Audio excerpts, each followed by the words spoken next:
Nah, sampai di sini pasti saudara sudah dapat memahaminya nih. Jadi secara singkatnya itu, makanya ini dibaca sabilillah. Jangan dibaca sabilillah, jangan, tapi dibaca sabilillah. Nah, kemudian di sini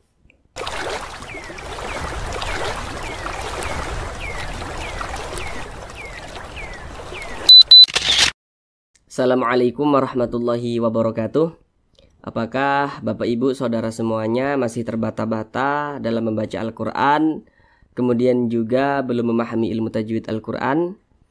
Mari belajar mengaji Al-Quran bersama kami. Akan kami jelaskan dengan pelan-pelan.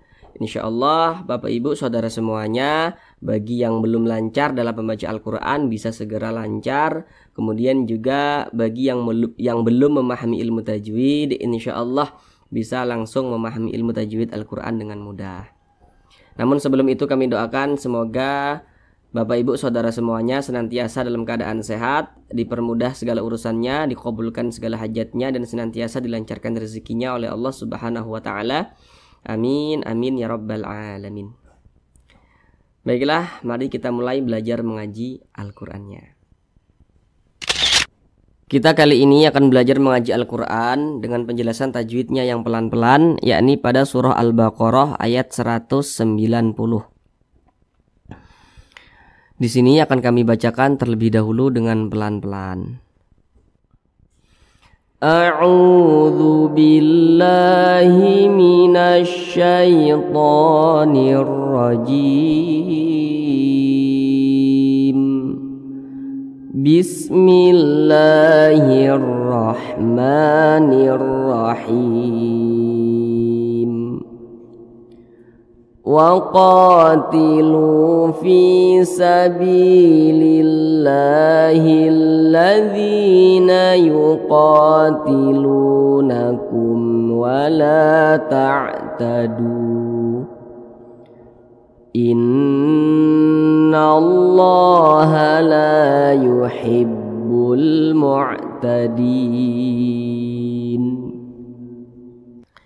Sekarang kita bahas tajwidnya dengan pelan-pelan. Namun sebelum itu, untuk lebih mempermudah Bapak Ibu Saudara semuanya dalam belajar tajwid ini, akan kami sampaikan dulu di awal beberapa hal. Yang pertama, kalau nanti kami katakan bagian belakang, berarti itu sebelah sini. Nah, sebelah sini bagian belakang ya, sebelah sini bagian belakang. Kalau nanti kami katakan bagian depan, berarti sebelah sini yang bagian depannya. Nah, kami buat seperti itu untuk lebih mempermudah saja. Baris satu ke atas disebut juga dengan tanda baca fathah atau harokat fathah. Baris satu ke bawah disebut juga dengan tanda baca kasrah atau harokat kasrah. Kemudian yang seperti ini disebut juga dengan tanda baca dhammah atau harokat dhammah. Baik, itu kunci pertamanya supaya untuk lebih mempermudah. Sekarang kita bahas tajwidnya dengan pelan-pelan. Yang pertama di sini qa dibaca panjang. Ini adalah mad tabi'i. Perhatikan rumus mad tabi'i yang di kotak nomor 3. Jadi kalau kita membaca Al-Quran apabila berjumpa dengan huruf alif, ini huruf alif. Kemudian perhatikan huruf di belakangnya. Nah, tadi sudah kami ingatkan, kalau yang belakang berarti bagian sini, kalau depan berarti bagian sini, ya begitu ya. Nah, jadi kalau membaca Al-Quran berjumpa dengan huruf alif, maka perhatikan huruf sebelumnya, huruf sebelum alif atau huruf di belakang alif begitu. Kalau dia memiliki tanda baca fathah, maka huruf tersebut dibaca panjang. Nah, ini huruf qaf dibaca panjang sebab dia memiliki tanda baca fathah dan posisinya itu tepat berada di belakang huruf alif. Ini huruf alif, di belakangnya ada huruf qaf, memiliki tanda baca fathah dia, sehingganya huruf qaf ini dibaca panjang. Nah, atau dapat kita pahami karena ada huruf alif, sebelumnya ada huruf yang memiliki tanda baca fathah, sehingganya huruf qaf ini dibaca panjang. Qa mad tabi'i panjangnya 2 harokat. 2 harokat itu kira-kira 2 ketukan. Untuk lebih mempermudahnya itu seperti itu. Temponya itu 2 ketukan kira-kiranya. Wa qatilu, lu dibaca panjang. Nah, perhatikan rumus mad tabi'i yang di tengah, yang di kotak nomor 2. Nah, jadi apabila kita membaca Al-Quran, jika berjumpa dengan huruf waw sukun, ini huruf waw tanda sukun itu seperti ini ya. Kemudian kita perhatikan huruf di belakang huruf waw sukun itu kita perhatikan. Nah, kalau dia memiliki tanda baca dhammah maka huruf tersebut dibaca panjang. Nah, ini huruf waw sukun. Nah, sebelum huruf waw sukun ini ada huruf yang memiliki tanda baca dhammah maka huruf tersebut dibaca panjang. Karena dia memiliki tanda baca dhammah dan posisinya itu tepat berada di belakang huruf waw sukun. Ini huruf waw, di belakangnya ada huruf yang memiliki tanda baca dhammah sehingganya huruf waw ini dibaca panjang. Mad tabi'i panjangnya itu 2 harokat atau kira-kira 2 ketukan. Wa qatilu fi. Fi dibaca panjang. Sekarang perhatikan rumus mad tabi'i yang di kotak nomor 1. Kalau kita membaca Al-Quran apabila berjumpa dengan huruf ya sukun, ini huruf ya tanda sukun seperti ini ya. Kemudian setiap membaca Al-Quran berjumpa dengan huruf ya sukun, perhatikan huruf sebelumnya. Kalau sebelumnya ini ada huruf yang sebelum ya sukun ini dia memiliki tanda baca kasrah, maka huruf tersebut dibaca panjang. Makanya fi dibaca panjang sebab dia memiliki tanda baca kasrah dan posisinya itu tepat berada di belakang huruf ya sukun. Ini huruf ya sukun, di belakangnya ada huruf yang memiliki tanda baca kasrah. Maka huruf yang memiliki tanda baca kasrah yang posisinya tepat berada di belakang huruf ya sukun, makanya dia dibaca panjang. Mad tabi'i panjangnya 2 harakat atau kira-kira 2 ketukan. Wa qatilu fi sabilillah. Nah, sampai di sini pasti saudara sudah dapat memahaminya nih. Jadi secara singkatnya itu kalau huruf alif pasangannya tanda baca fathah, sehingga huruf sebelumnya itu dibaca panjang. Kalau huruf waw sukun pasangannya tanda baca dhammah sehingga huruf sebelumnya itu dibaca panjang. Kalau huruf ya sukun pasangannya tanda baca kasrah sehingga huruf sebelumnya itu dibaca panjang. Nah, seperti itu. Nah, maka kita lanjut lagi ke depan. Bi dibaca panjang. Nah, perhatikan lagi rumus mad tabi'i yang di nomor 1. Kalau membaca Al-Quran berjumpa dengan huruf ya sukun, kemudian apabila ada huruf yang posisinya tepat berada di belakang huruf ya sukun, apabila dia memiliki tanda baca kasroh maka huruf tersebut dibaca panjang. Ini huruf ya sukun, nah, di belakangnya sini ada huruf yang memiliki tanda baca kasroh, nah maka huruf tersebut dibaca panjang. Mad tabi'i panjangnya 2 harakat atau kira-kira 2 ketukan. Wa qatilu fi sabilillah. Nah, kemudian ini kalimat Allah. Sebelum kalimat Allah ada huruf yang memiliki tanda baca kasrah, maka kalimat Allah dibaca tarkik, dibaca tipis. Makanya ini dibaca sabilillah. Jangan dibaca sabilillah, jangan, tapi dibaca sabilillah. Kemudian di sini ada alif lam berjumpa dengan huruf lam. Setiap kita membaca Al-Quran apabila berjumpa dengan huruf alif lam maka perhatikan huruf di depannya. Di sini alif lam, di depannya ada huruf lam. Nah, kita lihat di samping. Huruf lam itu termasuk salah satu huruf syamsiah, maka alif lam berjumpa dengan huruf lam hukumnya ada alif lam syamsiah. Alif lam syamsiah itu biasa disebut juga dengan idgham syamsiah karena dia cara membaca huruf lamnya itu diidghamkan. Jadi huruf lamnya ini tidak terbaca, langsung masuk ke huruf lam di depannya. Makanya huruf lam ini tidak dibaca, jadi jangan bingung. Jadi dibaca wa qatilu fi sabilillah. Lamnya ini langsung masuk ke huruf lam yang di depannya ini. Kemudian di sini kalimat Allah dibaca panjang. Nah, perhatikan tanda mad atau tanda panjang yang di nomor 4. Jadi kalau kita membaca Al-Quran apabila berjumpa dengan tanda baca fathah berdiri, maka huruf yang memiliki tanda baca fathah berdiri di atasnya maka dia dibaca panjang. Ini kalimat Allah, di atasnya ada tanda baca fathah berdiri, makanya kalimat Allah dibaca panjang. Atau bisa kita pahami karena ada alif kecil yang berdiri di atas suatu huruf, seperti itu. Mad tabi'i panjangnya 2 harakat atau kira-kira 2 ketukan. Nah, kemudian di sini ada alif lam syamsiah. Huruf syamsiahnya di sini adalah huruf lam. Mana huruf lam yang satunya mana, begitu kan? Nah, di sini kan ada huruf lam bertasydid. Ini huruf lam bertasydid itu kalau diurai maka dia ada 2 huruf lam.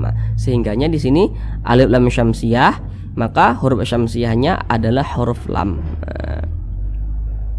Kemudian dzi dibaca panjang. Perhatikan lagi rumus mad tabi'i yang di kotak nomor 1.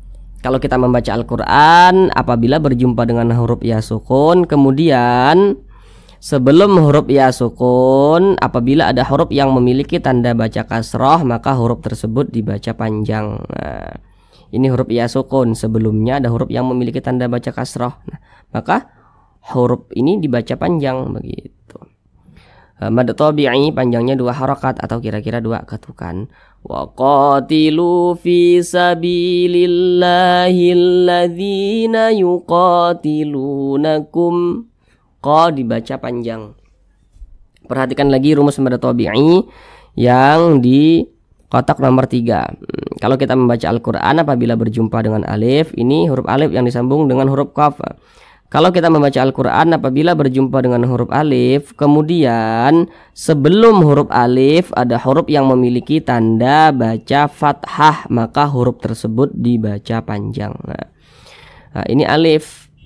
Di belakangnya sini ada huruf yang memiliki tanda baca fathah, sehingganya huruf yang posisinya tepat berada di belakang huruf alif ini dibaca panjang begitu. Karena dia memiliki tanda baca fathah nih. Posisinya tepat berada di belakang huruf alif. Ini huruf alif, di belakangnya ada huruf yang memiliki tanda baca fathah. Nah, makanya qa dibaca panjang. Mad tabi'i panjangnya 2 harakat atau kira-kira 2 ketukan. Yuqatilu, lu dibaca panjang. Perhatikan rumus mad tabi'i yang di kotak nomor 2 yang di tengah. Kalau kita membaca Al-Quran, apabila berjumpa dengan huruf waw sukun, ini huruf waw tanda sukun seperti ini. Kemudian apabila sebelum huruf waw sukun itu ada huruf yang memiliki tanda baca dhammah, maka huruf tersebut dibaca panjang. Ini huruf waw sukun. Sebelum waw sukun ini ada huruf yang memiliki tanda baca dhammah, maka huruf yang memiliki tanda baca dhammah yang posisinya tepat berada sebelum waw sukun, maka dia dibaca panjang. Nah, makanya lu dibaca panjang. Mad tabi'i panjangnya itu 2 harakat atau kira-kira 2 ketukan. Yuqatilunakum. Kemudian di sini ada huruf mim sukun. Ini huruf mim, tanda sukun itu seperti ini. Nah, perhatikan di samping. Jadi kalau kita membaca Al-Quran, ya, apabila berjumpa dengan huruf mim sukun, nah, perhatikan huruf di depannya ini. Ini huruf mim sukun. Nah, di depannya sini perhatikan. Di sini di depannya huruf waw. Nah, coba kita lihat yang rumus yang hukum mim sukun yang di nomor 3 itu. Yang izhar syafawi. Nah, perhatikan yang nomor 3. Fokus yang nomor 3. Kalau kita membaca Al-Quran, apabila berjumpa dengan huruf mim sukun, kemudian di depan huruf mim sukun bukan huruf ba, bukan huruf mim, maka semua hukumnya namanya izhar syafawi. Nah, ini huruf mim sukun. Nah, di depannya sini bukan huruf ba, bukan huruf mim. Nah, berarti ini namanya izhar syafawi hukum tajwidnya. Nah, karena dia izhar maka dibaca jelas, jadi dibaca pendek saja, jangan didengungkan, jangan dibaca yuqatilunakum wala ta'tadu, pendek. Yuqatilunakum wala nakum, wala pendek, jangan dipanjangkan seperti ini. Yuqatilunakum wala ta'tadu, salah, dibaca pendek saja begitu. Kemudian la dibaca panjang. Perhatikan lagi rumus mad tabi'i yang di kotak nomor 3. Kalau kita membaca Al-Quran berjumpa dengan huruf alif, nah, ini huruf alif nih yang disambung dengan huruf lam. Nah, benderanya ini huruf alif nih. Kemudian kalau kita membaca Al-Quran, apabila berjumpa dengan huruf alif, maka perhatikan huruf sebelumnya. Kalau sebelum huruf alif ada huruf yang memiliki tanda baca fathah, maka huruf tersebut dibaca panjang. Nah, makanya la ini dibaca panjang karena ini ada alif. Nah, sebelum huruf alif ada huruf lam. Huruf lam ini dia memiliki tanda baca fathah, maka sehingganya dibaca panjang. Mad tabi'i panjangnya 2 harakat atau kira-kira 2 ketukan. Wala ta'tadu, du dibaca panjang.